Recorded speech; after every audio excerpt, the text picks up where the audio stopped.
Okay, let's be real. Kids are not going to learn from what we say. They're going to learn from what we do. They're going to absorb our energy. As we do the self-healing work and try to rebuild our self-worth and confidence and reclaim dreams and things, yes, it's for us. Yes, it's for me. But my kids are a huge motivator for me. It's for them too. It's for what I want to pass on to them as well. Because I was collecting quotes and reading self-help books and doing all of that before I had kids, but I wasn't taking action on any of that until I had these little beings looking up to me for everything. And I'm like, oh shoot, I can't just be saving Instagram posts all day. I can't just be collecting pretty quotes.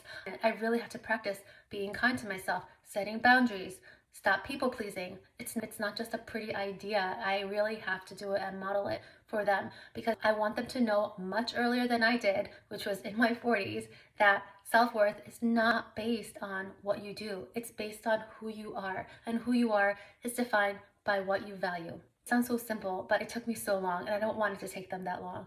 So I'm really healing out loud for me, but also for them. Something I did recently that I wanted to share as a check.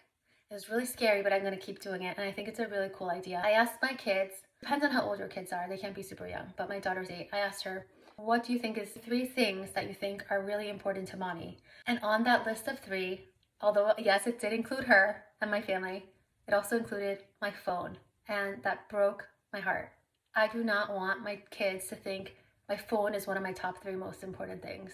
That was a wake-up call for me, and now I've been being much more intentional about how I use my phone around her.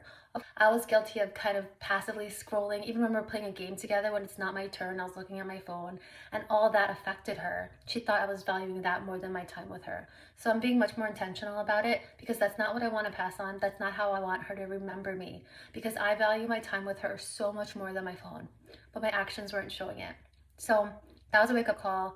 And maybe every couple of months or so, I'm going to check in with my kids and ask them again, what do you think is important to mommy? It's been very motivational for me because your kids are going to give you the most honest, truthful, important feedback for your healing journey. It's a little scary, but I think it's super intentional. And I think you could eventually weave it into a conversation with your kids about what you think they value. I'm Diana, and I made Ever After Is Now for deep feelers, done waiting for someday to heal our self-worth, rebuild our confidence, and show our kids how it's done.